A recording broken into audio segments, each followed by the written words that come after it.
Hey there, I'm William at Architect Knowhow, and thank you for connecting with us here today on our YouTube channel. Now, reaching the end of your architectural studies and completing your 2 years of practical training is a significant milestone for every aspiring architect. This journey, of course, only concludes with the successful completion of your Part 3 professional practice exam, of which your case study is a crucial element in that process. Now, in this episode, we will discuss critical incidents for inclusion in your case study and explore some examples to help you better understand their significance and indeed their importance too. So I know from my experience in coaching graduates who are preparing their case study submissions, they often struggle to identify project events as actual critical events. Now, of course, I don't mean critical, they're disastrous. They're just critical events is an expression used to define something that of significance happened during your selected project process. And you're bringing those to the attention to discuss.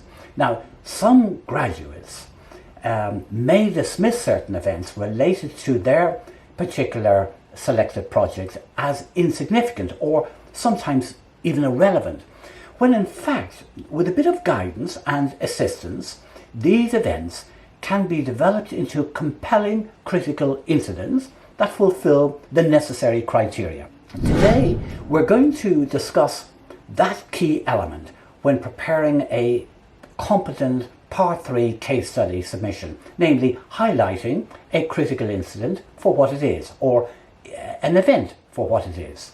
So this episode will guide you through the process of identifying, analysing and presenting a critical incident in the first instance, and then to make it more engaging and meaningful and impactful with regard to your particular case study project. So what is the importance of critical incidents? So a critical incident may present itself within an architectural project in a number of different ways, and I will take you through some examples to help you put some context around this particular topic. So what exactly is a critical incident, and why is it important to include them in your Part 3 case study? Well, first let's discuss what a critical incident is. A critical incident then is an event or a situation that significantly impacted your case study project. It may have led to unexpected challenges. It may have required innovative solutions as a consequence, and of course will provide valuable lessons by default to the new practitioner, which is namely you, of course. So a critical incident then is a key event or moment that significantly influenced your project or the decision-making process employed by you individually or the design team which you were part of. So including these incidents or events in your case study demonstrates your ability to critically analyze and reflect on your work, highlighting, of course, your problem-solving skills and adaptability. So by discussing and referring to critical incidents in your case study, you provide valuable insights into your thought process as an architect in practice, your professional development, and your understanding of project events when they occur, all of which are essential components for a successful case study submission. To identify a critical incident, I would ask you to reflect back on your project and consider the following questions. They're very simple questions really, but it just forms the basis for you to maybe home in on certain things that might have occurred in your project, and it just helps to maybe gel some incidents that occurred. So were there any unsuspected challenges or issues that you had to address during the project? And secondly, did you have to make any crucial decisions that impacted on the project's outcome? And thirdly, were there any conflicts or disagreements that required resolution? Now, as you ponder these questions, look back for a situation or situations even that stand out as a turning point and thereby a learning opportunity for you. I know from working with architectural graduates on their case studies, I'm often told, oh, nothing really happened with my project, all went well, or it was a simple project really, and simple project to manage. Now, in my own professional career and in private practice for over 38 years, I've been involved in designing and delivering too many architectural projects to know that is never the case. I've never known a project not to have an event or two of some sort which had some kind of impact on the project. Now, it didn't have to be a disastrous effect, it didn't have to be an insignificant thing, but it was an event. It was something that took place that was worthy of just bringing that to your attention, and I expect there is something that you can refer to in your project. Now, admittedly, some events can be more serious than others, but that is not the point here. The point here is for you to highlight that event as an incident and develop and explain it for the purposes of including it in your case study submission. During my consultations with graduates, and as we review and discuss various aspects of their projects and examine the progression of the various stages, I ask questions about specific details surrounding those stages. Now, in the course of conversation, graduates may casually mention to me, or they will refer to a particular happening, an issue, or an occasion relating to their project, which I will focus on immediately, because it'll ring a bell for me. These moments can indeed be revelatory. That is, when I can identify these occurrences as critical incidents for the graduates, and they're usually worth exploring further, potentially including them in their case study as valid examples. So I'm now going to go through some examples for you, just to highlight what I mean by critical incidents, and hopefully it will put some context into this understanding of what a critical incident or a project event is. So let's go through an example of a critical incident in some detail first, just to demonstrate what it is you should be looking for in the first instance, and then how to incorporate it into your case study. Then I will go through some other examples just to help you get a better fix on what you can apply as a critical incident, as I know some graduates can become entangled as to what might constitute a critical incident and what might not. So essentially, there are about 5 aspects associated with dealing with a critical incident. Now let's look at a possible incident. Take, for example, during the construction phase of a residential project, let's say, the contractor encountered unforeseen soil conditions that threatened the structural integrity of the building. It might be a block of apartments, or it might be a large house, or whatever, it doesn't matter. Indeed, it could be shifting sand, say, or it could be a high water table, or even an underground river that was discovered. This is pretty serious stuff, and whilst it may not have happened on your project, these have actually happened on mine, so I can draw personal reference to these. So what are the challenges? Well, the project faced potential delays and increased costs due to the need for additional structural reinforcement. That goes without saying. It may even necessitate additional time for a total foundation redesign. It might also impact on the superstructure design, where additional costs and time may be required. So how did you and your team respond if these were similar situations or something allied to that you encountered during your project? Well, the architect collaborated with, your response would be the architect collaborated with the structural engineer and the contractor to develop an alternative foundation design that would be more suitable for the soil conditions uncovered, while minimizing the impact on the project's timeline and budget. So that's sort of a typical response I would expect, but you might be able to put some more meat and flesh that up a bit more, because you will know your own project for what it is. Now, you might wish to describe the outcome for that particular event. And let's just say, for example, the revised foundation design was implemented successfully and the project was completed with minimal additional costs and time delays. By explaining a little bit more about this achievement provides greater weight and validity to your case study. So again, this is the sort of thing you need to flush out, explain how you actually put some more detail around that.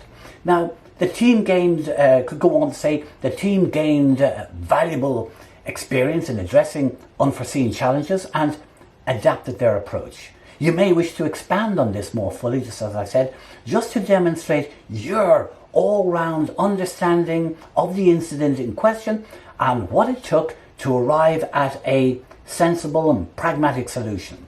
You may wish to describe the level of interaction that was required between the entire design team and to what extent the main contractor contributed to the process.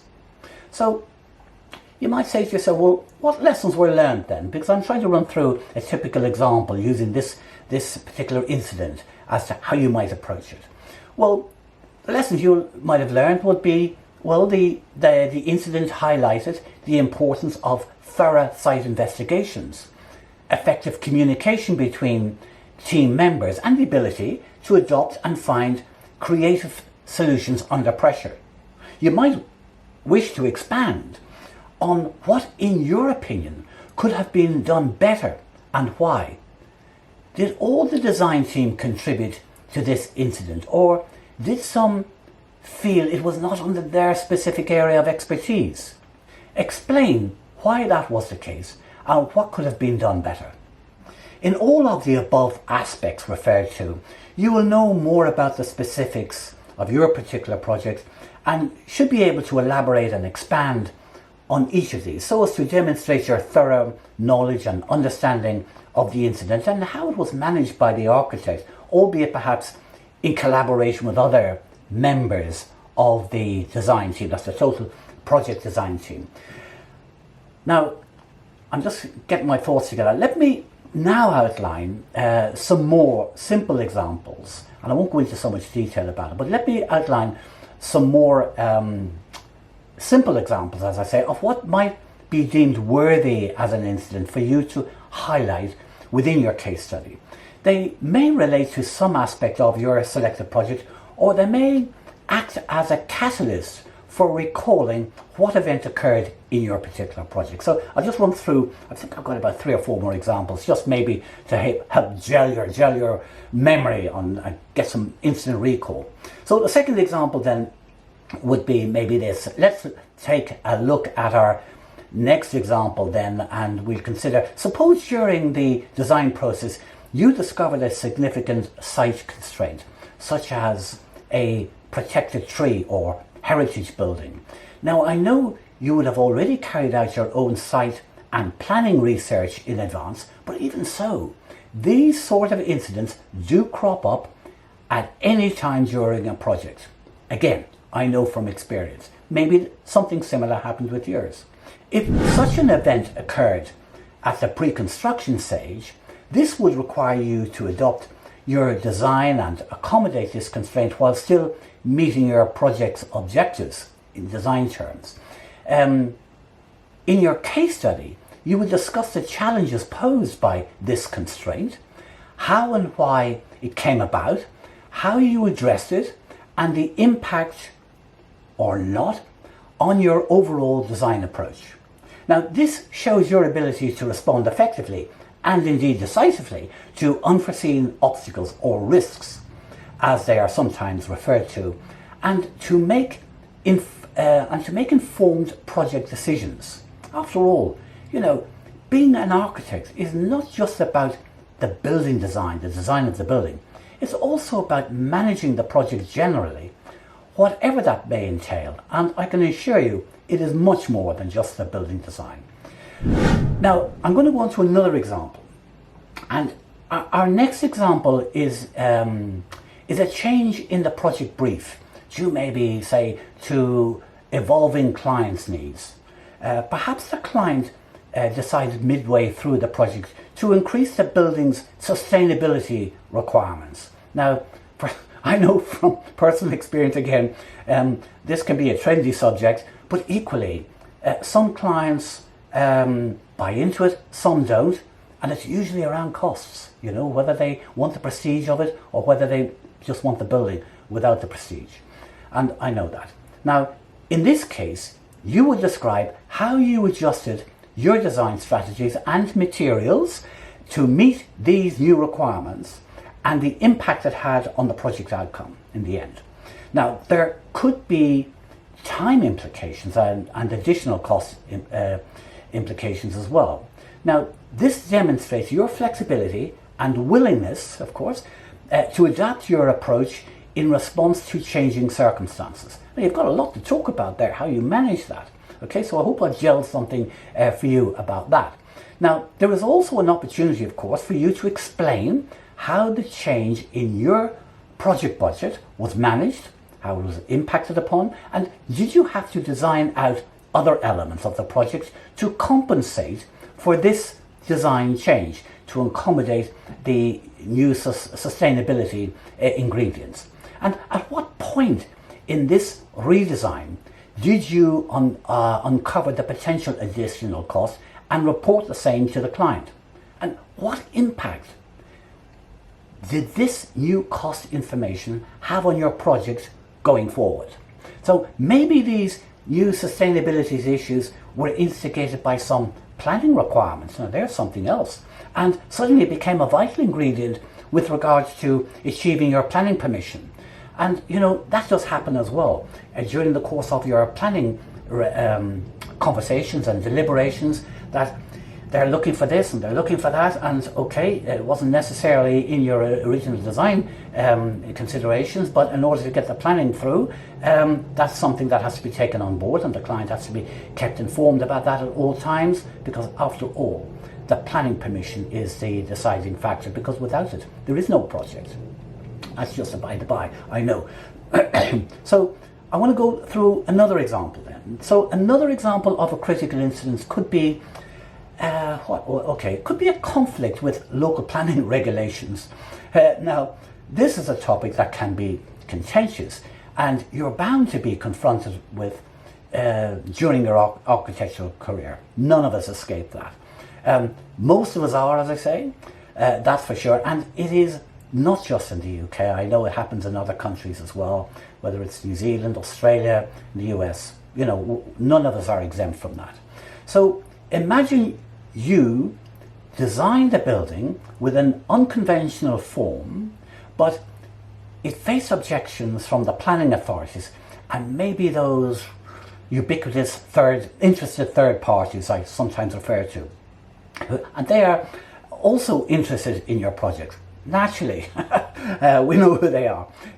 You would need to negotiate and revise your design to meet the planner's comments and observations, and even requirements, while still seeking, of course, to preserve the design vision, the overall concept for the project. In your case study then, and using the 5 headings I've used for the first critical incident example, you would outline the steps you took to navigate these challenges and the lessons learned from the experiences. This highlights your ability to collaborate with stakeholders and find creative solutions, really, to complex problems.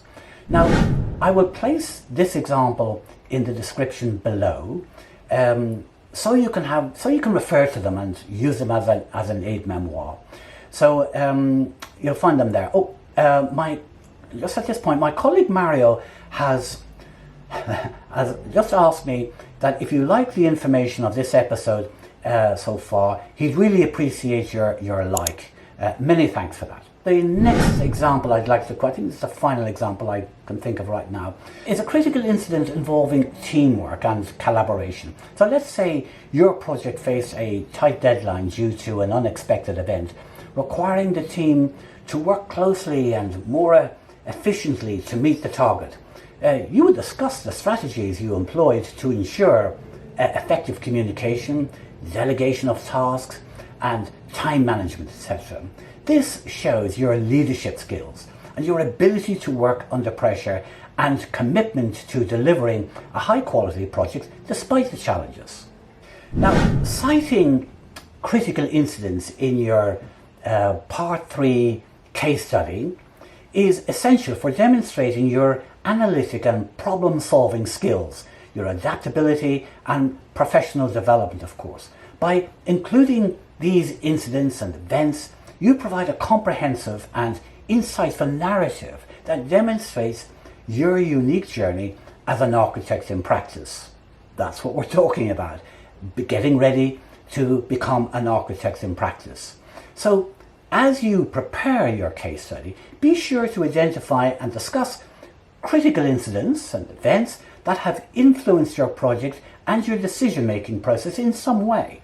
Some incidents will be more critical than others, as I said, but select the ones that you feel had more impact on your project. And this will contribute to you creating a compelling and engaging case study that sets you up for a successful outcome.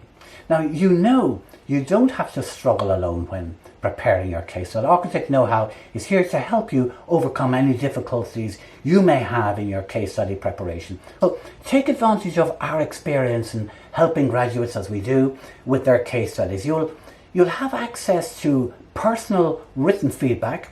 You'll avoid the usual pitfalls. You'll enhance your case study content and presentation, and you'll obtain a fresh perspective and evaluation on your case study content. And you'll also get the benefit from practicing architects with real world practice and experience, and cut through the mental blocks that you have and the barriers, and keep your case study progress on track and under control.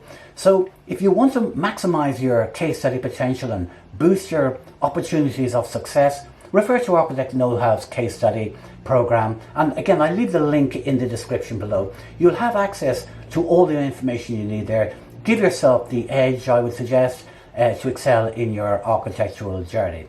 And Mario's just whispered in my ear again for your like. Mario is our like guru who monitors all the algorithms, and he does a great job. So thanks again for that. Really appreciate that. Now, there are other episodes relating to our case study series, which will help you with your case study preparation. And I'll see you over there next. So thanks for joining us today. Bye for now.